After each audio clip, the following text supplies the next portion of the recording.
Was it a foregone conclusion, Kyle, when y'all decided to do this, that you would commit to every single race? Yeah, that was the reason why I have it at midweek. It's easy for me to get to. Thankfully, Hendrick Motorsports is very accommodating too with my schedule, and knowing that these races are really important to me and my brand and all of that. So that was the number one goal was for me to run all of these, and it's gone well. We have a points system, so I'm leading the points right now. Rico's I think only 30 points behind me or so. So I would like to beat him, but doing the business stuff has been fun. And Brad, we joke with him. I don't know if anybody's got young kids. You do. I'm sure you've watched Sing, right? Yes. So he reminds me of is it Buster? Buster Moon. Buster Moon, the promoter on there. He's like the little guy, and will not take no for an answer. Super ambitious, big ideas, and is really successful at the end of the movie with all of that. So I've learned to just let Brad's ideas go, and they're usually right, and it's been fun. I feel like it's brought our families a lot closer. We were already obviously really close, but it's brought Rachel, his wife, much closer to all of us, and it's just been fun. It's been fun getting to do it all, and in the track, going to Gold Cup a few weeks ago was a blast, and it's been a really good time. Kyle, you got to tell us, all right? We're all amongst friends here, right? We have been at Hendrick Motorsports. Dale drove for him forever, right? I got to know the secret to getting Rick Hendrick to agree to this. How do you get them to do that? I was super nervous. Obviously, everything happened to me, and then I met with Rick and Jeff, and we talked, and they're like, well, what's important to you? What do you want? And what do you want out of this deal if we sign you? I was like, man, I would just like to race sprint cars still. That's so funny. Dale Jr. said he wanted rides on the helicopter to Martinsville and Darlington. That was important to him. That and painted side skirts. Oh yeah, that's right.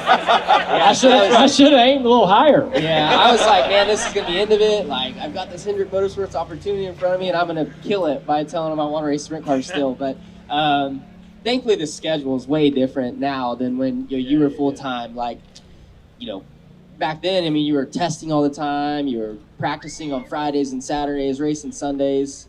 Now we get 20 minutes of practice, if that. Like this week, we go to Talladega, we just qualify and race. So I think the teams are now seeing that it's harder for your driver to stay sharp, with the limited track time. So I think it's a way for, obviously it's risky.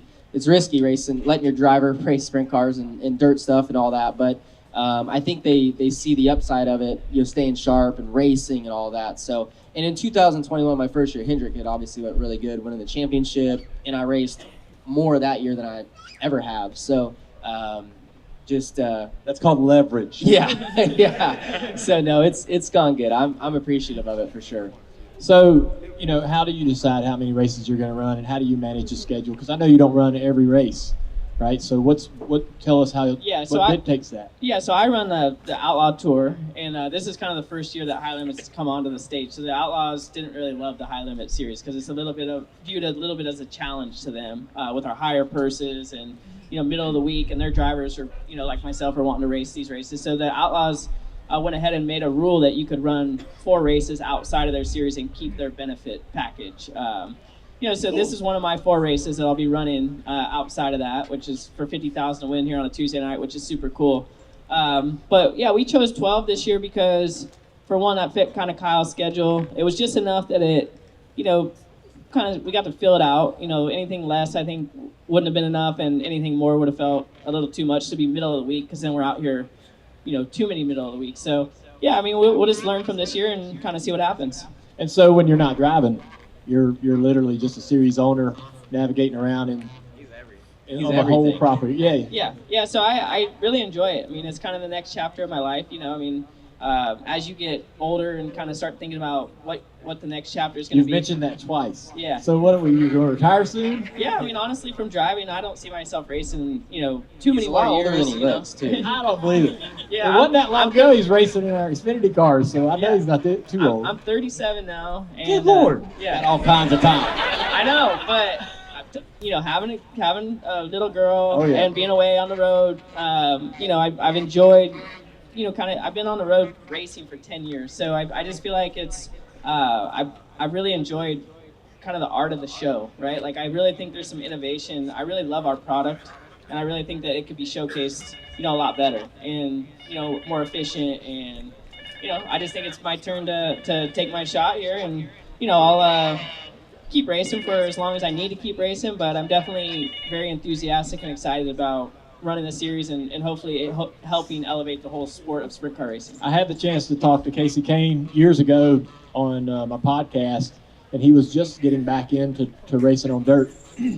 And I thought, man, you got to hop in there and get right to it and run right up front. It'll be nothing. You got a great team. And he told me, he's like, it's a little bit different in that style of racing. It takes months. They're doing it every night of the week, over and over and over, and it takes you so long to be able to sort of get back up to speed and understand what's going on the racetrack and the car and the way the tracks are changing and so forth. And so I guess to that point, you can't kind of have a part-time schedule, right? And be as competitive as you want. Now this guy's an anomaly. Unless you're he's this ninja he's an alien, yes, or whatever he's got going on. But no, to your point for sure, it's you're kind of all in, right? I mean, if you want to be a professional sprint car racer, you have to be out here to make a living. To really make a meaningful living, you need to be out here each and every night, battling it out and build a really great race team. And this is a lot of elite talent dirt racers that have spent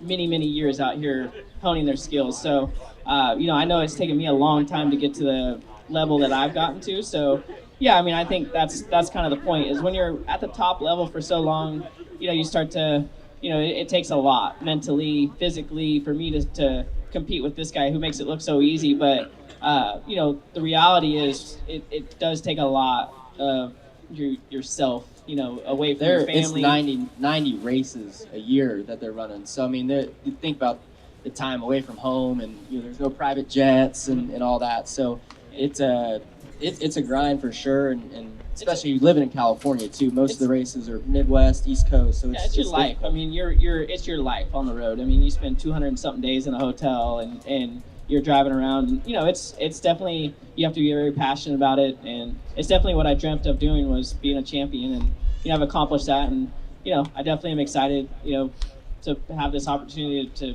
own a series and try to elevate the sport even higher, which is really cool.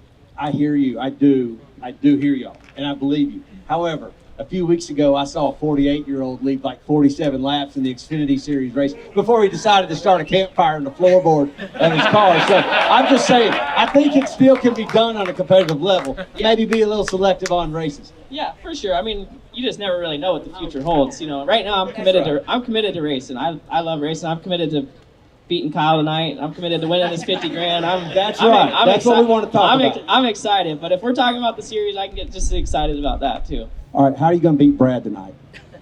I don't know. I don't even know where I drew. I don't know when I go out to qualify, any of that. So we'll see. Brad's really good here. The last time Brad raced here, I think he won. It was a good battle with you, me, and Donnie. We were all kind of three right there at the end.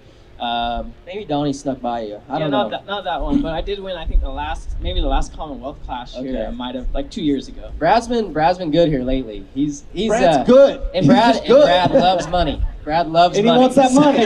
That's right. He shows up. He's a points racer. I joke with him these days. He's been on the Outlaw Tour so long. He's just a points racer. But when the money's on the line, he can raise it. Elevate himself to perform. So no points on the line tonight. Yeah, so that's what I'm saying. It's just money on his mind. He's points racing tonight. Yeah, exactly. Sounds right? Exactly. I'm gonna put him in some awkward There's positions. so many good competitors. There's so many good competitors in the pit area. I mean, Gravel, Rico, Brent Marks. I don't even know. I haven't been in the pits yet, so I don't even know who's here. But Brown. I mean, there's a lot of good. AJ Flick, local guy. Cy Lynch. There's gonna be a lot of tough cars. There's gonna be guys that can win any night of the week that'll miss the show tonight. That's how tough the field is.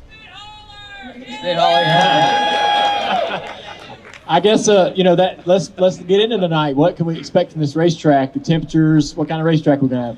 I think fast. we're gonna see some. I don't know what the track record is. Yeah, but. possible track record speeds here. I mean, the cooler temperatures. Our engines are gonna be running good. The track's definitely wetter than it typically would be, but they do a great job. They keep it really hard, and it's hard to ever read it because they're gonna just keep packing it. So it looks pretty wet right now. I think we're gonna have some high speed. You're gonna want to qualify good because I think it might be a little bit hard to pass until the main event, but this track usually, once we get to the main event, it's usually pretty racy. And that's what's cool about dirt racing is you don't know. Like, you don't know what you're going to get, before you go to the track. Like, pavement race, like, roughly the line you're going to run, roughly the lap times you're going to run, what lap the tires start to fade. Like, you don't know any of that when you show up to a dirt track. So that's what I think is really cool. I think that's what, makes these dirt racers really good, too, because you always have to adapt. Yeah, and that's what keeps, like, the engineering out of it, too. Like, there's no way to engineer your car or pull it down or, run some simulation because, like, there might be a hole that wasn't here last time we came here, or it might be twice as fast wet-wise, or, it's just, there's so many variables that change how you do your car. The human element in dirt racing is everything. It's you, your crew chief, and your crew guys, just making decisions, on the fly that kind of separates the really good guys, and that's why experience is so important in dirt track racing.